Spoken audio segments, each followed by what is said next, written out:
হ্যাঁ হ্যাঁ হ্যাঁ কোন আসসালামু আলাইকুম। আমি ডাক্তার জাফরুল হক, উত্তর যাত্রাবাড়ি 4 নম্বর গেট, ঢাকা থেকে। আজকে আমার কাছে আমার অনেকগুলি সফল বন্ধ্যাত্ব চিকিৎসার মধ্যে এখানে আরেকটি বাচ্চার ছবি দেওয়া হয়েছে, যার বাড়ি হলো চাঁদপুরে।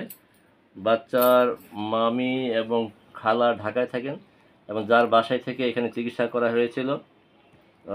তো সে এখানে আমি একটু রোগীর ফাইলটা দেখাই, একটু এই যে দেখো, যা চিকিৎসা হয়েছে 20/12/2022 সাল থেকে চিকিৎসা আরম্ভ হয়েছিল। যে রোগীর এর আগে 2টা বাচ্চা নষ্ট হয়েছে, এই যে দেখা যাচ্ছে, দেখাচ্ছ, একটা হলো 2.5 মাসে অ্যাবর্শন হয়েছিল আর একটা 3 মাসে অ্যাবর্শন হয়েছিল এবং এরপর আর কনসিভ হচ্ছিল না। তো বিবাহের 7 বছর পর এই প্রথম বাচ্চা, যে বাচ্চা দেখা যাচ্ছে, ওই বাচ্চাটাকে আবার অন করো। বাচ্চার ছবি, বাচ্চা থেকে চাঁদপুর থেকে ছবি পাঠিয়েছে, তাই ছবি থেকে আমরা বাচ্চাটাকে দেখাচ্ছি। তো এখন আমি বাচ্চার মামি এবং খালা, যার বাসায় থেকে বাচ্চার মা চিকিৎসা করিয়েছিল, তার সাক্ষাৎকার নেব, যার নাম হলো শাহনাজ বেগম। আমি এখন শাহনাজ বেগমের সাথে কথা বলবো। বলো শাহনাজ, কোথায় কোথায় চিকিৎসা করেছিল তোমার?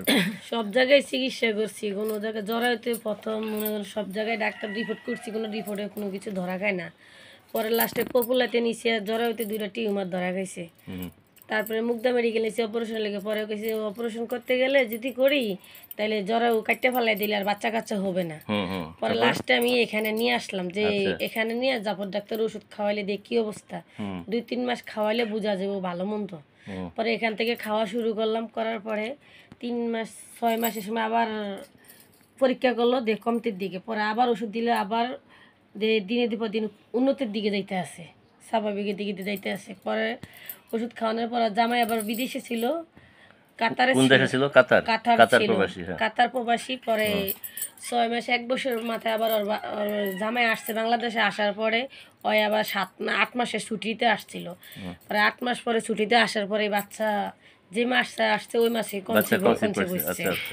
করার পরে মনে করেন নাই, এরপরে ওষুধ তো চালানোর ভিতর ছিলাম, ওষুধ বন্ধ নাই, ওষুধ এ পর্যন্ত চালাইতে আসি, এমনকি খাইতে আসি। এরপরে বাচ্চা চালানোর মধ্যে হয়েছে।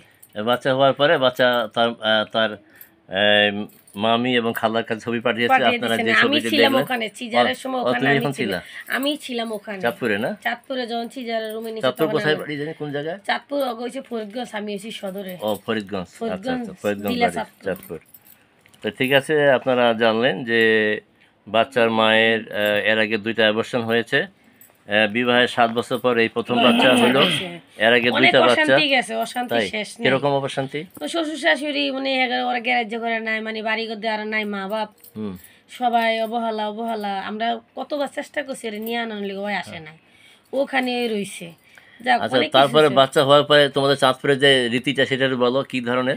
আমগো দেশে তো বাচ্চা হইলে মনে করেন কি করছো, সেটা ছবি আছে, ছবিটা দেখাও। দিক দিকে একেবারে যদি ফ্যামিলির মেম্বার 40 জন 50 জন থাকে, সবারই আমাকে কাপড় চোপড় দিতে হয় অনুষ্ঠানে, একটা বিয়ের অনুষ্ঠানে তখন সবকিছু দিতে হয়, শ্বাস প্রশ্বাস, আচ্ছা আচ্ছা, খাবার টাবার ইত্যাদি সবকিছু নিয়ে আমরা গেছি। 1.5 লাখ টাকা ভাঙে গেছি, মেয়ের চেন দিছি, আংটি দিছি, চুড়ি দিছি, নুপুর বানিয়ে দিছি, তাই সবকিছু দিয়ে আমরা একটা বিয়ের অনুষ্ঠানের তো বড় অনুষ্ঠান। সেই অনুষ্ঠানের ছবিও আছে, ছবিটা একটু বাইর করো দেখি।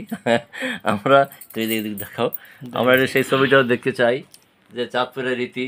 আমরা এটা অবশ্য অন্য কথা আমি দেখি নাই, চাঁদপুরের মধ্যেই বোধহয় এই রীতিটা আছে। বাচ্চা হওয়ার পরে একটা আপনি যদি 10টার মাও হয় আমাদের এলাকার ভিতরে কিন্তু করতে দিতে।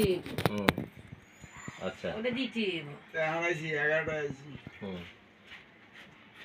তো এটা হলো চাঁদপুরের রীতি। তা দেখি এটা ভিডিওটা দেখা যায় কিনা তার অনুষ্ঠানের। আর বাচ্চার ছবিটা তো দেখলাম। হ্যাঁ, এই যে অনুষ্ঠান হচ্ছে, অর্থাৎ বাচ্চা হওয়ার পরে খাওয়া দাওয়া নাকি? বাচ্চার প্যান্ডেল করছে সবকিছু সাজানো, ওই যে আমি আমার জালেরা ও নন্দেরা সবাই আমরা একসাথে আমার ছোট দেওয়ারে। এখানে কি ওই অনুষ্ঠানটা কি অনুষ্ঠান এই বাড়িতে করছে, শ্বশুর বাড়িতে করছে, আমরা সবকিছু নিয়ে গেছি এই বাড়িতে অনুষ্ঠান। তোমার কি কি নিয়ে গেছো, কি কি নিয়ে যেতে হয়? আমরা মনে করেন না 5টা কলার চারা নিয়েছি, 5টা হয়েছে চারটে হয়েছে পাকনা কলা, ছোট ছোট সবজি কলা, আর একটা জানাজি কলা। গরু খাসি এগুলা খাসি নিছি 2টা, গরু নিছি 60 কেজি, হেরা নিছে 40 কেজি। ও মাংস নিয়ে যেতে হবে, মুরগি নিতে 5টা হবে। মাছ নিছি। ও চাঁদপুরের নতুন নিয়ম আমরা জানতে 10 কেজি পারতেছি মিষ্টি নিছি। এই অনুষ্ঠানের মাধ্যমে। 10 কেজি যে মিষ্টি নিছি। 10 বাচ্চা কেজি হইলে মিষ্টি তো কম হয়ে গেছে। মানে মেয়ের বাড়ি থেকে যাই তো, তাই না? আর মেয়ের বাড়ির থেকে সব কিছু নিয়ে যাবো। ও আচ্ছা আচ্ছা, তো ঠিক আছে, ধন্যবাদ মিস্টার শাহনাজ। আমরা চাঁদপুরের রীতি সম্বন্ধে জানলাম। তো আসলে এই ভিডিওটার উদ্দেশ্য হলো যে অনেকের বাচ্চা একটা পেটা নষ্ট হয়, 5 মাসে নষ্ট হয়, কারো 7 মাসে নষ্ট হয়।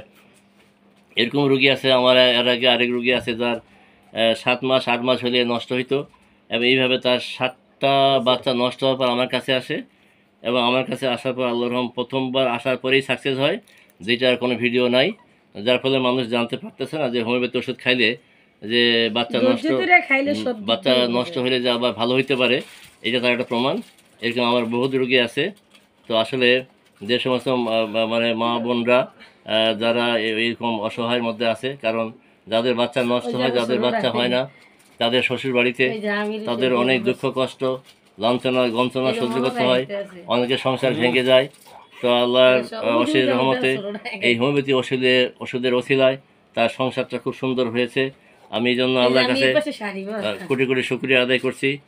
তো সবাইকে আমার সালাম জানিয়ে এবং আমার জন্য দোয়া চেয়ে সমস্ত অসুস্থ রুগীদের জন্য সুস্থতা কামনা করে এখানে শেষ করছি। আসসালামু আলাইকুম ওয়া রাহমাতুল্লাহি ওয়া বারাকাতুহু।